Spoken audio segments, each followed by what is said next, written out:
Sometimes you might need a pick-me-up, a push in the right direction, some words that help put you back on track. This is the Learn, Develop, Live podcast with your motivational moment.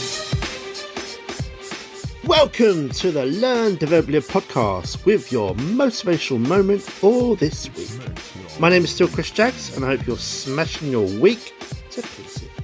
Wherever your focus is, wherever your dreams are, wherever your plans are, just keep going and you will smash it. This week we have Dr. John Demartini, who explains exactly how people do become wealthy.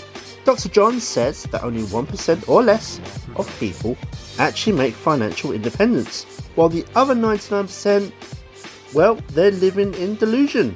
Here is the doc to explain all.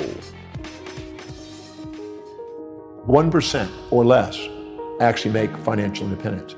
So that means 99% of the people are living in a delusion. And if you ask them, what are they going to do if I gave them $10 million? What would they do with their life? I guarantee you, 2 to 8 million of that will be spent in less than a minute. If you ask them, what would they do if they had $10 million? They'd write down all the things. They'd buy that car, they'd buy that trip, they'd buy this. And it was all consumers, all depreciables, all devaluing. As long as they spend their money on depreciables and consumables, they really don't have a real desire for building wealth. They have to invest it and buy things that appreciate value if they want to be wealthy.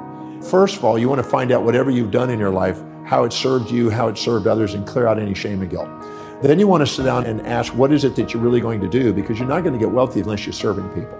And if you're not dedicated to serving people, you have a fantasy called wealth. You need to make sure that you really have a value on serving people. You need to have a value on wealth, because if you don't really have a value on wealth, you'll spend it. If you have more of a value on spending it than saving it and investing it, it's going to keep going out the window. Because the money circulates through the economy from those of value at least to those of value at most over time. So you have to value wealth building more than spending. You have to value serving people more than just taking.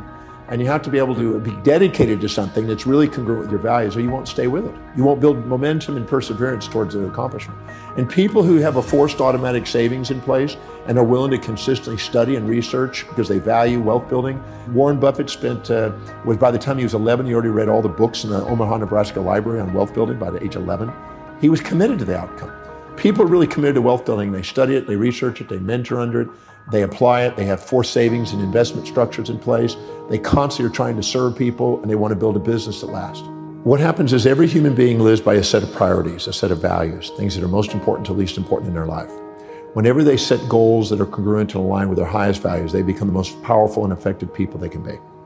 This is when they're the most grateful, the most resilient. This is when they're most disciplined and most fulfilled in their life. Whenever they're living by lower values and trying to inject the values of others or minimize themselves and live by lower value systems, they procrastinate, hesitate, frustrate, and they become, you might say, victims of their history, not masters of their destiny. So you look at how people fill their space. You look at how they spend their time. You look at what they are disciplined about and focused on. You look at where they're most organized. You look at where they spend the most money. You look at what energizes them the most. You look at what they think about, visualize, affirm, and converse with others about most that is in line with what they're creating in life. Look at what they're inspired by, what their goals are, and what they love learning. If you look and find the common threads to those questions, it'll narrow down to what you're dedicated to and what you spontaneously can't wait to get up in the morning and do. Any individual that is setting goals, intentions, that are congruent and aligned with the highest values, they have the highest probability of being spontaneously inspired in the morning to get up and do it.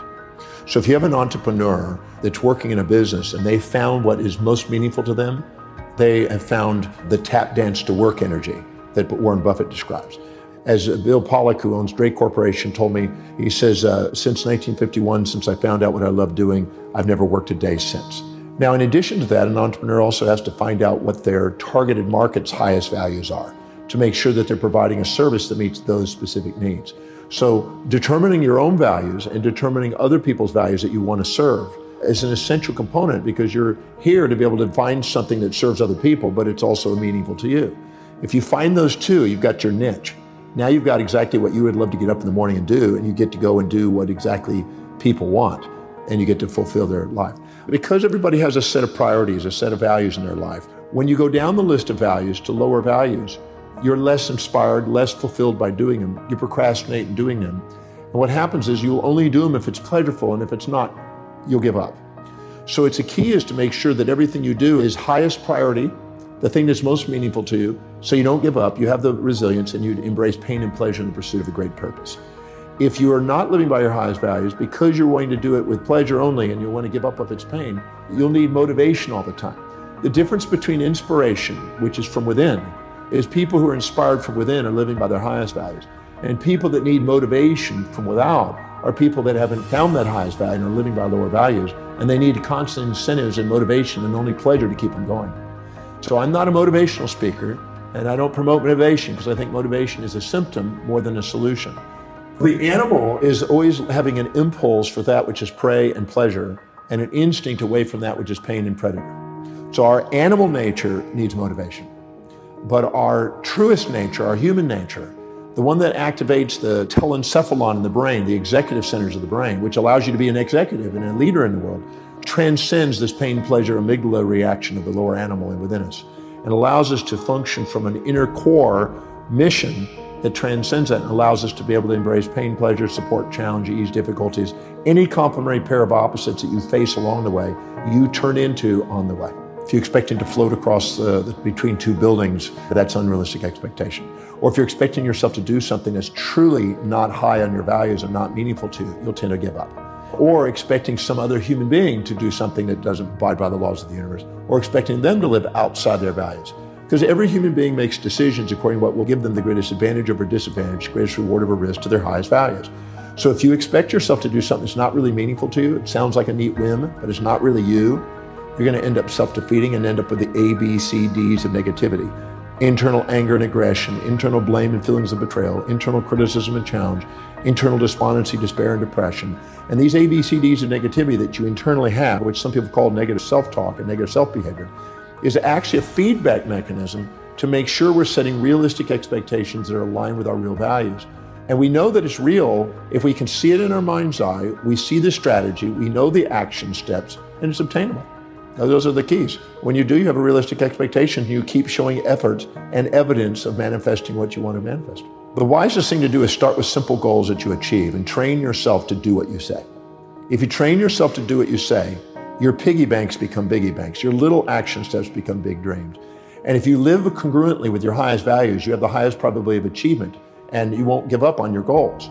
So if you set goals that are congruent, that are truly meaningful to you, and you start chunking them down into small enough bites, so you just keep doing things and keep rewarding yourself by accomplishing immediate steps, you'll end up manifesting things because you just strategize your way into the bigger game.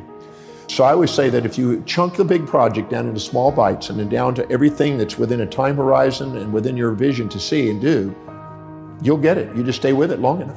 If you stay perseverant towards an objective and exemplify action every day towards your objective, sooner or later everybody else kind of dies out and you're at the top. You just got to stay with it. Well, procrastination is a result of three primary things. It's an unclear vision. It is an unchunked vision. It means you're taking on too big a chunk without bringing it down to small enough bites that you can go and get it done. And it's not linked to your highest values. If you take the objective that you have, you make sure it is abide by the laws of the universe, it's doable. You make sure it really matches your highest values so it's linked. And the way you know that is if you can rattle off the reasons why you can do it and how it will help you fulfill your mission fluently. Because if you're fluent, you're congruent. Then you basically make sure it's chunked down into small action steps you can do, and you micromanage until you've proven you can macromanage. That means you do it into small baby steps every single day. If I do this, I'm one step closer. If I do this the next day, I do it one step closer. Break it down into such small steps that it's by the inch, it's a cinch. If you do, you won't procrastinate. Procrastinate means that you've unchunked it, unlinked it, and unclarified it. I think that people who think they're going to be positive all the time are delusioned. Just like a magnet, it has two sides, and you have two sides. And the more you set up a fantasy that has only one side, the more you get depressed when it doesn't match your fantasy. So I'm a realistic guy that sets real goals in real time with a balanced orientation, and I accomplish more by doing it than setting up fantasies and then having nightmares. So I'm not a positive thinking guy. I'm a balanced thinking guy. But when people are down, that you need the positive thinking. But when you're up and you're fantasizing and setting up fantasies and pies in the skies, you need some critical thinking to be able to put you back into reality. So I'm a believer in both sides are needed. So what I did is I did a number of steps. One of them is at the end of the day, I would stop And if I had this super high day and really thought I'd really done something and really was puffed up and kind of proud, I'd ask, who did I forget to serve today? Who did I not call? What procedure did I not follow? What name did I overlook? What priority did I not hit today? I would ask questions that learn to self-govern myself back down into the center. And if I had a low day and I really thought, wow, what a real crazy day, I would ask, what did I accomplish? Who did I serve? What names did I remember? I would self-regulate. So I would neutralize myself and steady myself. And instead of having volatilities in my business, I had steadiness. I also forced in savings. I didn't wait for profits. I forced profits in. I paid myself first. I built up a big cash reserve, so it decreases the volatility. It increases the client quality that I had. It increases the associations opportunities and alignments to greater opportunities in business. I made sure that I focused on the priorities each day, delegating lower priority things on a regular basis, because if I was going to do low priority things, I was going to keep myself in a low priority position. If you're doing what you love, it was Peter Lynch in his One Up on Wall Street back in the 90s, he said, if you're grateful for your job, if you love what you're doing, you're inspired by the vision, and you're enthusiastically working, that company's going up in value. And if you're going to buy a stock that you visited the company and see those four things.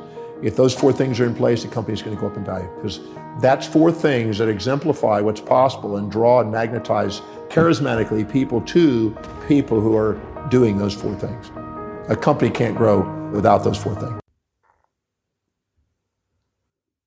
That video can be found on YouTube and it's called The Biggest Secret of the Rich, Dr. John Demartini, and is published by the Freevesting YouTube channel. Now, are you ready to get yourself some incredible results? Then take some action on what we just spoke about and book your free Learn, Develop, Live Power Call to get your journey started. www.ldlcall.com has the calendar waiting for you right now. Let's speak soon, but for now, I'll be back tomorrow with more. I hope you have a great day and a great rest of your week, and I'll see you in the next one.